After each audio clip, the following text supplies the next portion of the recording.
Assalamualaikum warahmatullahi wabarakatuh. Perkenalkan, nama saya Cynthia Napilansi, NIM 190169193, Program Studi Pendidikan Bahasa Indonesia dengan mata kuliah Perencanaan Pembelajaran Bahasa Indonesia dan dengan dosen pengampu Ibu Dr. Randa Ermawati Arif MPD. Baiklah, pada kesempatan kali ini saya akan mempresentasikan atau menjelaskan mengenai materi yaitu bahan ajar dan LKPD.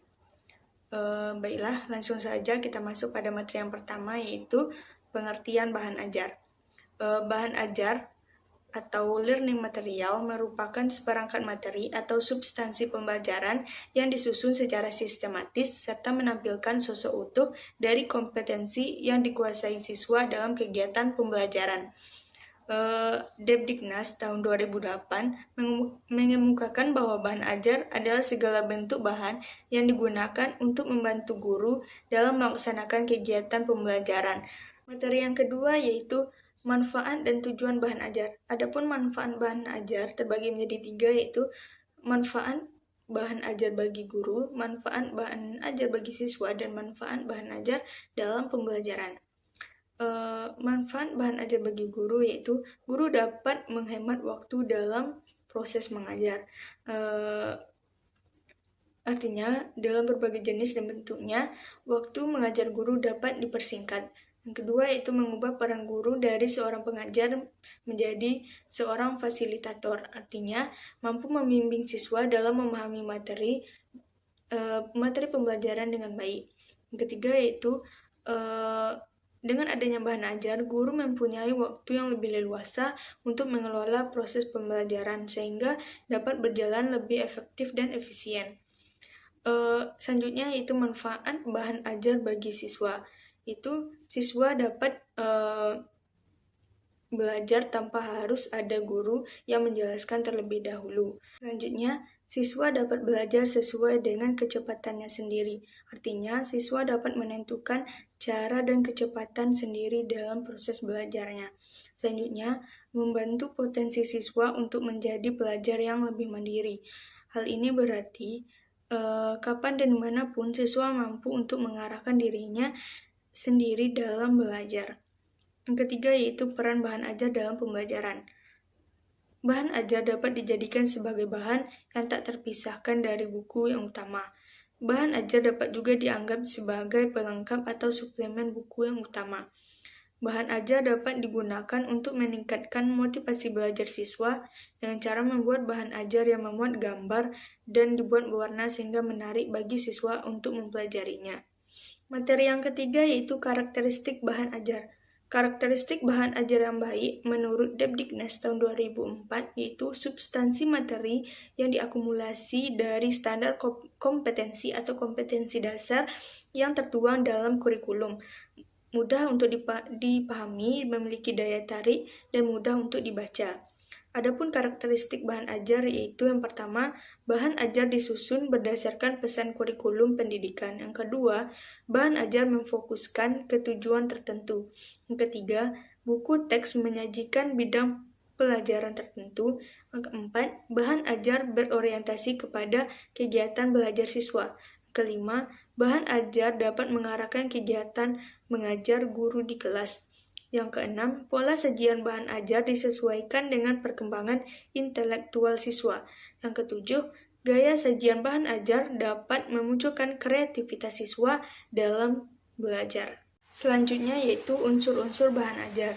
Unsur-unsur bahan ajar terbagi menjadi 6, yaitu yang pertama, petunjuk belajar, 2. Kompetensi yang akan dicapai, yang ketiga informasi pendukung, yang keempat latihan, yang kelima lembar kerja, dan yang keenam evaluasi. Adapun yang pertama yaitu petunjuk belajar. Petunjuk belajar berisikan penjelasan mengenai bagaimana guru sebaiknya memahami dan mempelajari materi yang terdapat di dalam bahan ajar, dan bagaimana pula guru mengajarkan materi kepada siswa. Yang kedua yaitu kompetensi yang akan dicapai. Kompetensi yang akan dicapai yaitu mencangkup bahan ajar yang diharuskan untuk menjelaskan dan mencantumkan standar kompetensi maupun kompetensi dasar sehingga tujuan dicapai oleh siswa menjadi jelas. Ketiga yaitu informasi pendukung. Informasi pendukung merupakan berbagai informasi yang dapat mempermudah siswa dalam memahami materi yang disampaikan oleh guru dalam proses pembelajaran. Yang selanjutnya yaitu latihan. Latihan merupakan suatu bentuk tugas yang diberikan oleh guru kepada siswa untuk melatih kemampuan siswa setelah mempelajari bahan ajar. Selanjutnya itu lembar kerja. Lembar kerja berisi sejumlah prosedur pelaksanaan kegiatan tertentu yang harus dilakukan oleh siswa berkaitan dengan praktik dan lain sebagainya. Yang terakhir yaitu evaluasi. Evaluasi merupakan salah satu bagian dari proses penilaian yang berisi sejumlah pertanyaan-pertanyaan yang ditujukan kepada siswa untuk mengukur kompetensi siswa. Selanjutnya yaitu contoh bahan ajar dalam pembelajaran bahasa Indonesia. Adapun contohnya dapat kita lihat seperti di atas, yaitu yang pertama, jenjang pendidikan yaitu SMP atau MTS, mata pelajaran bahasa Indonesia kelas 9 atau semester 1, materi pokok teks cerpen. Adapun kompetensi intinya yaitu KI 1, menghargai dan menghayati ajaran agama yang dianutnya. KI 2, menghargai dan menghayati perilaku jujur, disiplin, tanggung jawab, peduli, toleransi atau gotong royong, santun, percaya diri dalam berinteraksi secara efektif dengan lingkungan sosial dan alam dalam jangkauan pergaulan dan keberadaannya. Selanjutnya yaitu kompetensi dasar. KD 3.1, memahami teks cerita moral atau fabel, ulasan, diskusi, dan cerita biografi baik melalui lisan maupun tulisan. KD 4.1, mengungkapkan makna teks cerita moral atau fabel, ulasan, diskusi, cerita, prosedur, dan cerita biografi baik melalui lisan maupun tulisan. Adapun indikatornya yaitu 3.1.1, mampu menjelaskan pengertian cerpen. 3.1.2 yaitu mampu menjelaskan ciri-ciri cerpen. Dan 3.1.3 yaitu mampu menjelaskan jenis-jenis cerpen. Dan 3.1.4 yaitu mampu menjelaskan tokoh-tokoh yang terdapat dalam teks cerpen yang dibaca. Selanjutnya dalam bahan ajar yaitu terdapat materi. Materi biasanya berisi penjelasan mengenai materi pokok yang dibahas, seperti contohnya yaitu materi tentang teks cerpen. Maka kita akan menjelaskan mengenai cerpen, baik pengertian cerpen, struktur cerpen, unsur-unsur cerpen, jenis-jenis cerpen, dan lain sebagainya. Seperti contoh yaitu materi bahasa Indonesia teks cerpen. Cerpen atau cerita pendek adalah sebuah jenis karya yang menggambarkan cerita atau kisah alur hidup seseorang dalam bentuk tulisan yang secara ringkas atau jelas. Adapun struktur teks cerpen yaitu terdiri dari abstrak, orientasi, komplikasi, evaluasi, resolusi, dan koda. Baiklah, kita masuk pada materi yang berikutnya yaitu LKPD atau lembar kerja peserta didik. LKPD merupakan panduan peserta didik yang digunakan untuk melakukan pengembangan aspek kognitif maupun panduan untuk mengembangkan semua aspek pembelajaran dalam bentuk panduan kegiatan penyelidikan atau pemecahan masalah sesuai indikator pencapaian hasil belajar yang harus dicapai.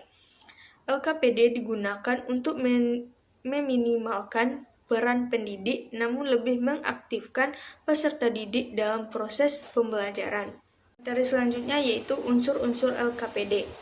Menurut Yunitasari tahun 2013 mengemukakan bahwa unsur-unsur yang terdapat dalam LKPD yaitu yang pertama judul, yang kedua petunjuk belajar, yang ketiga indikator pembelajaran, yang keempat informasi pendukung, yang kelima tugas atau langkah kerja, dan yang keenam penilaian. Materi selanjutnya yaitu syarat LKPD yang baik. LKPD yang dikembangkan memuat syarat-syarat kualitas LKPD seperti yang dimukakan oleh Hendro Darmojo dan R.E. Kaligus dalam Endang Wijajanti menyatakan bahwa LKPD memiliki 3 syarat, yaitu syarat didaktik, syarat konstruksi, dan syarat teknis. Adapun yang pertama yaitu syarat didaktik.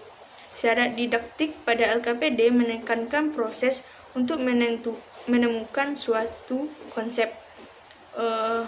Adapun indikator Syarat didaktik ini yaitu mengajak peserta didik aktif dalam pembelajaran, memberikan penekanan pada proses untuk menemukan konsep. Selanjutnya, memiliki variasi stimulus melalui berbagai media dan kegiatan peserta didik. Mengembangkan kemampuan komunikasi sosial, emosional, moral, dan estetika pada diri peserta didik. Yang kedua yaitu syarat konstruksi. Adapun indikatornya yaitu menggunakan bahasa yang sesuai, menggunakan struktur kalimat yang jelas, kegiatan dalam LKPD yang jelas, menghindari pertanyaan yang terlalu terbuka, tidak mengacu pada buku sumber yang di luar kemampuan peserta didik, menggunakan kalimat yang sederhana dan pendek. Yang ketiga yaitu syarat teknik. Adapun indikatornya yaitu pertama penampilan, kedua konsistensi tulisan yang digunakan, yang ketiga penggunaan gambar yang tepat. Selanjutnya yaitu contoh LKPD dalam pembelajaran bahasa Indonesia.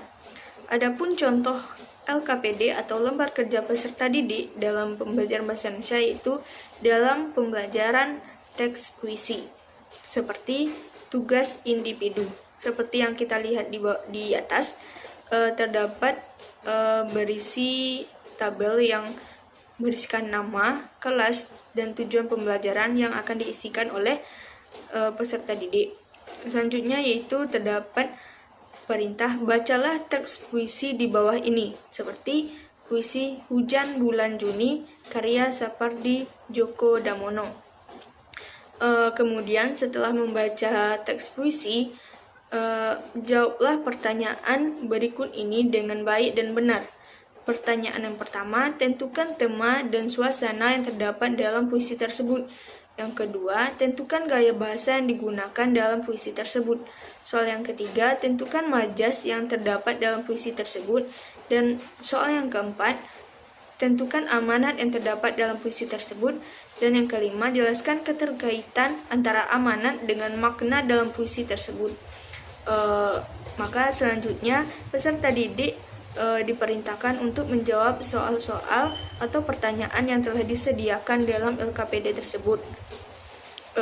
Itulah contoh LKPD dalam pembelajaran bahasa Indonesia. Baiklah, sekian penjelasan atau presentasi materi mengenai bahan ajar dan LKPD dari saya. Jika terdapat kesalahan saya mohon maaf. Wassalamualaikum warahmatullahi wabarakatuh.